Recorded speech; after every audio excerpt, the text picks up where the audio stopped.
Welcome back to Footballology. So up next we have the world champ Tampa Bay Buccaneers for their offseason grade. Now everything they did last year basically screamed at Super Bowl or bust. Bringing in Tom Brady, bringing Rob Gronkowski out of retirement, Antonio Brown, drafting guys like Antoine Winfield and Tristan Wirfs. They were on a mission to win a Super Bowl, and that's what they did. Tom Brady gave them one a really good, strong season at the quarterback position, and we knew that this roster was already strong. It was just what happened the year prior with the quarterback at the time had given this team more challenges than what they needed. The defense, the front seven, phenomenal. Devin White stepped up and gave them quality play. Drafting Anton Winfield in the secondary definitely helped them out there, but that front seven with Shaquille Barrett, JPP, and Dominican Sue. Vita Vea came back. Like, they had a really strong front, and it was really hard to stop this team from doing anything. And then offensively, the biggest thing that was my concern offensively was their run game. And what did they do? Go out and sign Leonard Fournette. Even though Leonard Fournette wasn't like a godly upgrade from what they currently had on their roster, but Fournette came in there and gave them quality reps, especially in the Super Bowl, gave them quality reps.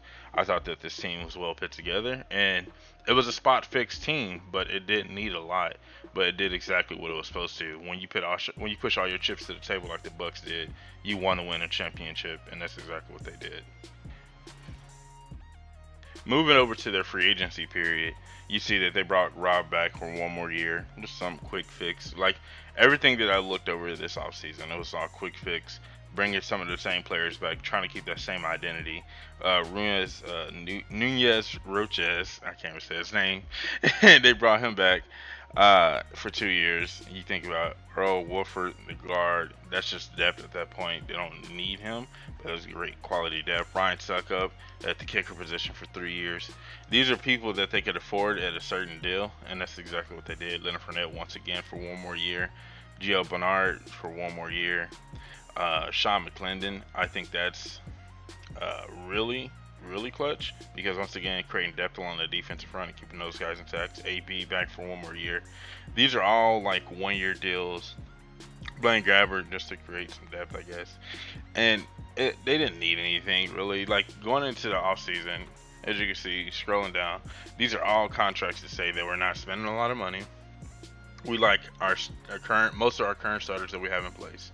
We're gonna bring back some of those guys so that we can have some more good starters or some of the same starters from last year in place, and that way we can move forward and possibly win another championship. Now this roster does not have longevity. It doesn't have dynasty written on it.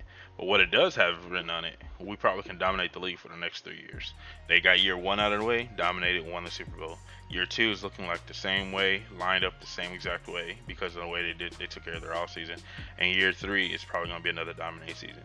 But year three or after year three is when we're going to start to see a decline on this team. But if everybody keeps developing and progressing in the right direction, it might not be that big of a drop off, honestly. But I think that they had the offseason just to say we're going to keep everything intact. We're not going to get wild and wacky. We don't got any big contracts up there. I think they signed Shaquille Barrett last year to a big deal, so that's another thing too. They don't want to try to waste any of their money. They're trying to be really smart about their money and where their money goes. Moving over to their draft class. Now, when you look at their draft class, once again, it was just to create depth and add depth to the current roster in place. We're not doing anything. We're not going out of our way to try to find starters. This is what I mean when I say teams have luxury picks. The Tampa Bay Buccaneers have a lot of luxury picks at this point.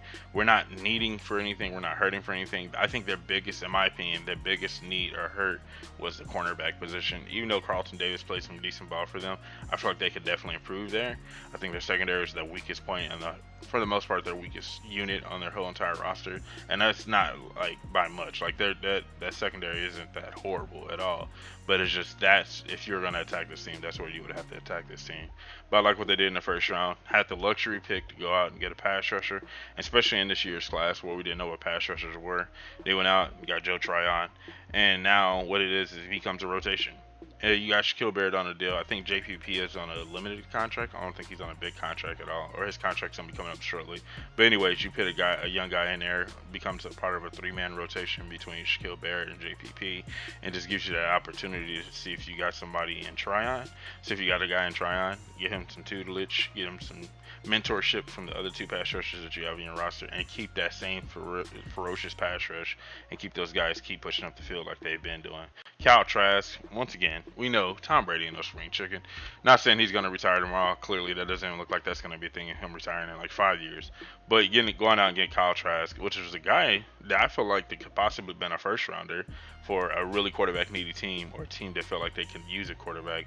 But because he went in the second round, and because the Tampa Bay Buccaneers don't need him today, this gives him an opportunity to probably sit behind Tom Brady the whole season and probably one more season and really start to understand the game from a different standpoint. Hold the clipboard, learn the game, and that's all we need from you. And then eventually, if Tom Brady was to step down or the contract was to run out or whatever the case may be, then we have Trask that hopefully can step in and keep that same intensity and not have that big drop off or decline. And that's what I meant by in about year 3 of this whole experiment with Tom Brady is where we're going to see the decline. It's not mostly Tom Brady falling off. It's just the if Tom Brady was to exit, that's where the fall off would be. But if Kyle Trask can actually develop and progress well, then we won't see that big of a fall off. Bruce Arians will have his system implemented into Kyle Trask's head.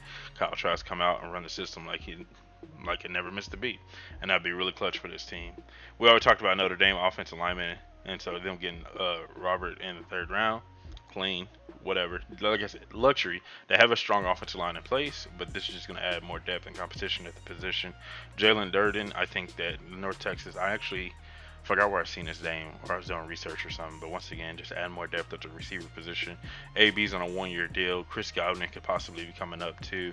So once that happens, you want to have somebody in place that can easily step in and hopefully pick up where they left off. So hopefully Jalen can do that. Scrolling down a little bit more, Chris Wilcox at the cornerback position. Now, I would have liked this, like I said, them to be put a little bit more value at the cornerback position, but maybe they like Wilcox. I thought he was decent. I don't know. Maybe they seen something that I don't know, I don't see, or I don't know. But I think realistically, once again, just addressing the cornerback position, like I said, and overall in the draft, they didn't address the secondary that much. But they probably feel really comfortable with what they have in place, so that's probably why they just spent the 7th round pick on them. And then you see the 2 linebackers they got there. I think overall, you have to give the Bucs an A for their offseason, just for the simple fact that if it ain't broke, don't fix it. They did everything they powered to keep their 22 starters plus some intact. Having a draft class like they had, where we don't need. I mean, you look at that draft class. Maybe the most contributing guy is probably gonna be Joe Tryon. But other than that, I don't see a lot of those guys contributing this year, which is fine. If you have the luxury like the Bucs do of having those 22 plus starters, where you say, okay, we got these guys here, we don't need much from you guys, we just need you to come in, learn the system, be quiet, sit back, and if your name is called, then you show up and show out. That's it. And a lot of these guys in this draft class aren't going to show up, so I can't get mad at them. So this draft class is pretty much being graded from 2 years from now. And so now what's going to happen is, what does a draft class like this looks like? Because if this draft class struggles, aka Kyle Trask, Jalen Durden, Joe Tryon, like if those guys struggle, then what's going to happen is this is when the Tampa Bay Buccaneers take that step back or that decline we're going to see, especially in the South, where New Orleans really haven't seemed to really drop the ball yet. But this is where we're going to really see the Bucs fall off if this draft class falls through. But like I said, as of right now, as of today, at this very moment, I think it's an A. They got everybody in place as far as starter wise. They won a championship, so with a championship roster with a solid offseason of not anything crazy, and probably still got enough money in the books just in case things get wacky, they can take care of themselves.